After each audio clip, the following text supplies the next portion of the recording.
आकाशवाणी गोरखपुर से प्रादेशिक समाचार।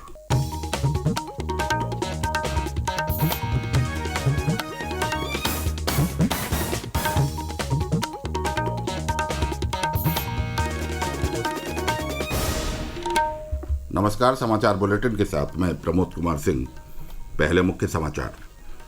लोकसभा चुनाव के 5वें, 6वें और 7वें चरण को लेकर प्रचार अभियान तेज।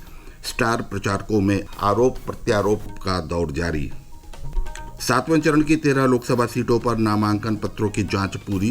कल तक वापस लिए जा सकेंगे पर्चे।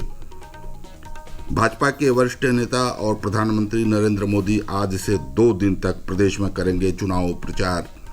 और फिर गर्म हुआ मौसम का मिजाज। कई जिलों में पारा 40 डिग्री से ऊपर।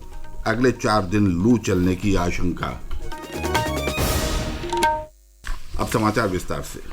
प्रदेश में 5वें, 6वें और 7वें चरण के लोकसभा चुनाव के लिए चुनाव प्रचार लगातार तेज होता जा रहा है। विभिन्न राजनीतिक दलों के स्टार प्रचारक इन 3 चरणों में आने वाले लोकसभा क्षेत्रों में जनसभा, रोड शो और जनसंपर्क अभियान के माध्यम से अपने पक्ष में मतदान की अपील कर रहे हैं। भाजपा के वरिष्ठ नेता और मुख्यमंत्री योगी आदित्यनाथ ने कल महोबा, जालौन और लखनऊ में जनसभा तथा झांसी में रोड शो कर पार्टी प्रत्याशियों को जिताने की अपील की। जनसभाओं में उन्होंने कहा कि बसपा और सपा की पूर्ववर्ती सरकारें भ्रष्टाचार और माफिया राज को बढ़ावा दे रही थीं। श्री योगी ने कहा कि बुंदेलखंड को पानी के लिए तरसाने वालों की जमानत जब्त होनी चाहिए। लखनऊ के अमीनाबाद में हुई जनसभा में उन्होंने दावा किया कि भाजपा बुलेट ट्रेन की रफ्तार से 400 सीटों के आंकड़े को पार करेगी। लखनऊ की जनसभा को भाजपा के वरिष्ठ नेता और रक्षा मंत्री राजनाथ सिंह ने भी संबोधित किया। उन्होंने कहा कि आज भारत की प्रतिष्ठा पूरी दुनिया में बढ़ी है। आज दुनिया ये मान चुकी है कि भारत विश्व का ताकतवर देश बन चुका है। राजनाथ सिंह लखनऊ संसदीय सीट से चुनाव लड़ रहे हैं। उधर समाजवादी पार्टी के राष्ट्रीय अध्यक्ष अखिलेश यादव ने कल बलरामपुर जिले की गैसड़ी विधानसभा सीट और फैजाबाद संसदीय क्षेत्र में इंडी गठबंधन के उम्मीदवार के लिए प्रचार किया। उन्होंने कहा कि भारतीय जनता पार्टी 400 पार का नारा दे रही है, मगर देश की 140 करोड़ जनता ने इन्हें 140 सीटों से ज्यादा न देने का मन बना लिया है। उन्होंने कहा कि इस चुनाव में भाजपा के खिलाफ जनता का गुस्सा 7वें आसमान पर है।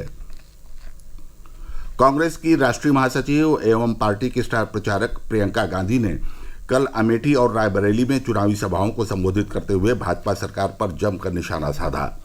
अमेठी में उन्होंने कहा कि चुनाव में पाकिस्तान की बात कर भाजपा जनता को गुमराह कर रही है। उन्होंने कहा कि इस चुनाव में युवा नौकरी के लिए और आम जनता रोजी रोटी के लिए परेशान है। रायबरेली में कांग्रेस के वरिष्ठ नेता और अपने भाई राहुल गांधी का प्रचार करते हुए प्रियंका गांधी ने कहा कि सरकार बनने पर कांग्रेस महिलाओं, किसानों और युवाओं के लिए काम करेगी। कांग्रेस अध्यक्ष मल्लिकार्जुन खड़गे और हिमाचल प्रदेश के मुख्यमंत्री सुखविंदर सिंह सुक्खू ने भी रायबरेली से कांग्रेस के उम्मीदवार राहुल गांधी के समर्थन में चुनाव प्रचार किया। बहुजन समाज पार्टी सुप्रीमो मायावती ने बुंदेलखंड क्षेत्र में पड़ने वाले बांदा संसदीय क्षेत्र के अतर्रा क्षेत्र में राजनीतिक रैली को संबोधित किया। उन्होंने बीजेपी पर हमला बोलते हुए कहा कि देश की जनता बढ़ती महंगाई और बेरोजगारी से तंग आ चुकी है। उन्होंने कहा कि बसपा की सरकार बनने पर समाज के हर वर्ग का ख्याल रखा जाएगा। कांग्रेस के राष्ट्रीय अध्यक्ष मल्लिकार्जुन खड़गे और सपा के राष्ट्रीय अध्यक्ष अखिलेश यादव ने कल लखनऊ में संयुक्त रूप से पत्रकार वार्ता में कहा कि 4 चरणों के चुनाव के बाद इंडिया गठबंधन ने भाजपा की विदाई तय कर दी है। दोनों नेताओं ने कहा कि इंडिया गठबंधन की सरकार बनने पर जाति आधारित जनगणना कराई जाएगी। मल्लिकार्जुन खड़गे ने सरकार बनने पर गरीबों को हर महीने 10 किलो राशन देने का वादा किया। प्रदेश में 7वें चरण की 13 लोकसभा सीटों पर प्रत्याशियों के नामांकन पत्रों की कल जांच की गई। कल इन सीटों पर नाम वापसी की समय सीमा समाप्त होने के बाद प्रत्याशियों की स्थिति स्पष्ट हो जाएगी। प्रादेशिक समाचार आप आकाशवाणी गोरखपुर से सुन रहे हैं। ये समाचार बुलेटिन हमारे YouTube channel AIR news Gorakhpur और एक्स हैंडल AIR न्यूज़_GKP पर भी उपलब्ध है। प्रदेश की 39 संसदीय सीटों पर 4 चरणों में मतदान संपन्न हो चुका है। राज्य की बाकी 41 लोकसभा सीटों के लिए 3 और चरणों में चुनाव होने हैं। इसे लेकर सभी प्रमुख राजनीतिक दलों की तरफ से तैयारियां तेज कर दी गई हैं। 5वें, 6वें और 7वें चरण के चुनाव के लिए विभिन्न राजनीतिक दलों के स्टार प्रचारक मतदाताओं को लुभाने के लिए पूरी ताकत लगा रहे हैं। बीजेपी के वरिष्ठ नेता और प्रधानमंत्री नरेंद्र मोदी आज से 2 दिनों तक उत्तर प्रदेश में चुनाव प्रचार करेंगे। पेश है हमारे संवाददाता की एक रिपोर्ट।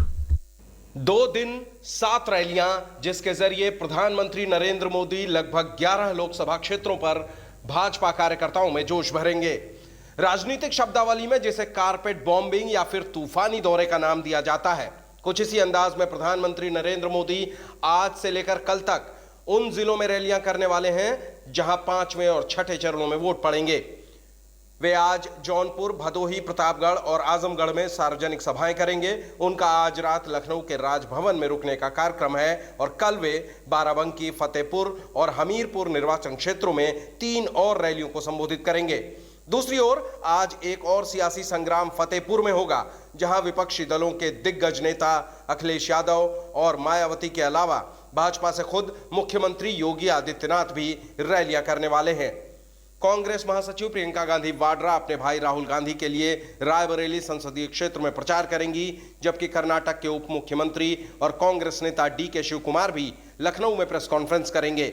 सुशील चंद्र तिवारी, आकाशवाणी समाचार, लखनऊ। रामपुर जिले की MP MLA कोर्ट ने यतीमखाना बस्ती मामले में कल गवाह से जिरह नहीं हो सकी। इस मामले में आरोपी समाजवादी पार्टी के वरिष्ठ नेता आजम खां के वकील ने स्थगन प्रार्थना पत्र देकर समय दिए जाने का अनुरोध किया था। इस पर अभियोजन की तरफ से आपत्ति जताई गई।